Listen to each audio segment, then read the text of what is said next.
Bhavnagar Nilambag police સ્ટેશનનો staff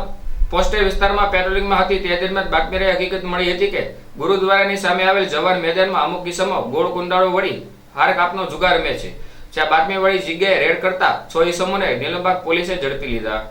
Bhavnagar Nilambag police સ્ટેશનનો staff પોસ્ટે વિસ્તારમાં પેટ્રોલિંગમાં હતો તે દરમિયાન બાતમી રહી હકીકત મળી હતી કે ગુરુદ્વારાની સામે આવેલ જવાન મેદાનમાં અમુક કિસ્સામો ગોળ કુંડાળો વળી હાર કાપનો જુગાર રમે છે, જ્યાં બાતમી વાળી જગ્યાએ રેડ કરતા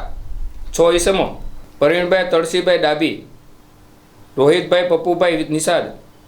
બળદેવભાઈ ઈશ્વરભાઈ પ્રજાપતિ, ઇમરાનભાઈ મજીદભાઈ લોહિયા, સલીમભાઈ મજીદભાઈ હબીબાણી અને અજયભાઈ સૌજીભાઈ મકવાણાને ઝડપી લઈ ધોરણસરની કાર્યવાહી હાથ ધરી હતી।